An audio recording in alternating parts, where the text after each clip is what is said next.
Hi everyone, tonight I want to make something super quick. So I have ground beef, so ground turkey. I'm going to use this to make kebabs.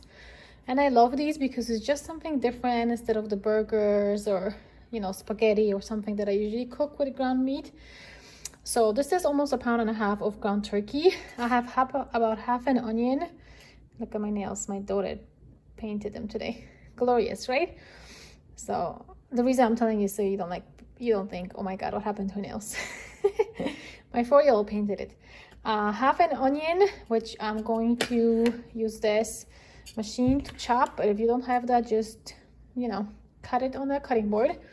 And then these are the spices that I'm going to put because I like my food a little bit more not spicy, but I call it flavorful because I don't think it makes it spicy. So I have chicken seasoning, cumin. We're going to need some breadcrumbs because ground turkey is usually super soft and it's just hard to make kebabs like that. Garlic powder and paprika. You can use less of spices if you have younger kiddos or you just don't like much spices. I love cooking because you really can customize of how you like your food done. I like when you go out and everyone just gets the same thing. So I'm going to add a little bit of everything. Some garlic powder. I'm going to add a little bit of breadcrumbs, and then I'm going to see when I'm mixing it if it's hard for it to hold together, then I'm going to add more. Some of the chicken seasoning. And I don't add salt to this because all the spices have salt already in it. So if you add salt on top of all this, it would be very, very salty. And we don't want that. You could add black pepper, but I don't really care for it. So I'm going to cut my onion and add it to this. My onion is all done. So I'm going to add it to our ground turkey. I love this kebab recipe also because you can add a bunch of veggies and even grind it and add it to it, and kids will never know.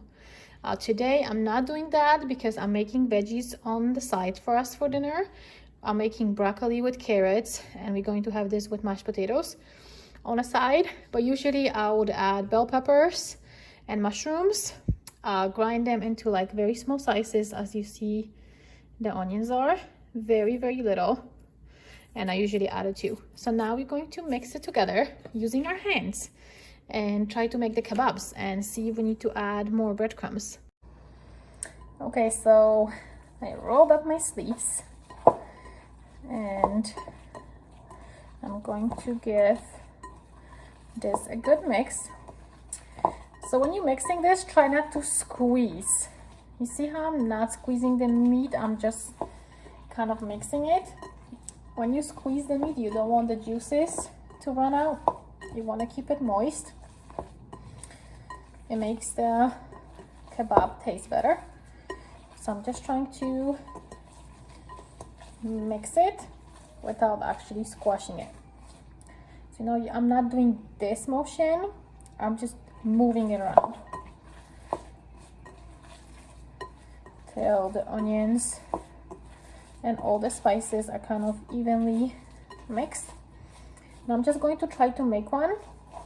So what you do is, depending on how big you want them, I take like about this much and you use your hands to roll them. I like to make them on a thinner side and long. I just find it easier for frying because if you make them too thick, then they get burned and the inside is still raw. So I rather make them like long and thinner for frying. And you basically roll them till whatever shape that you want to make them in. And then I will make all of them and put it on a plate.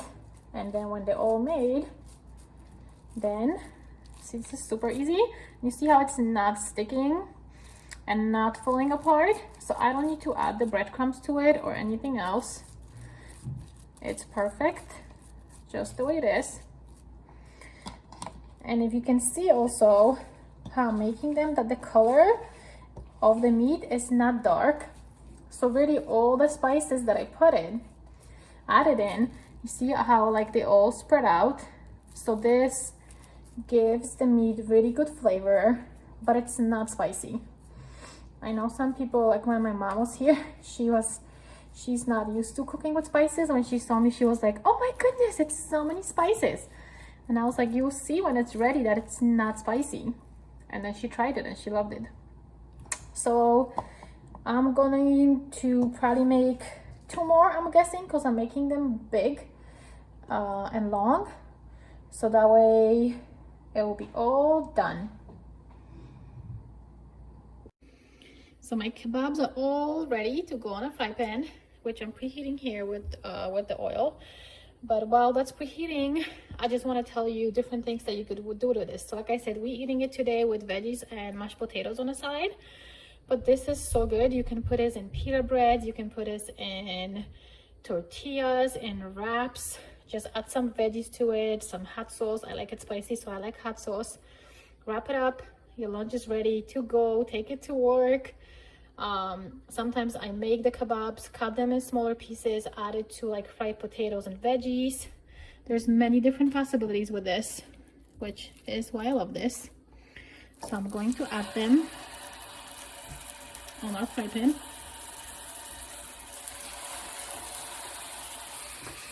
Let's see if they all fit. I have only one hand, so it's tricky adding this on. And I have my fire on medium high, and this is a very big burner. And I'm going to let this fry probably 4 minutes on each side, and then you can check it. It might require an extra flip or two, and then it'll be all done. It's been about 4 minutes, so I'm going to flip those over. And they smell delicious.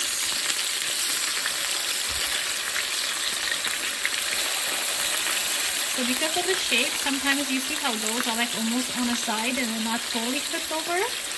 I leave them like that sometimes for a few minutes to make sure the sides get done.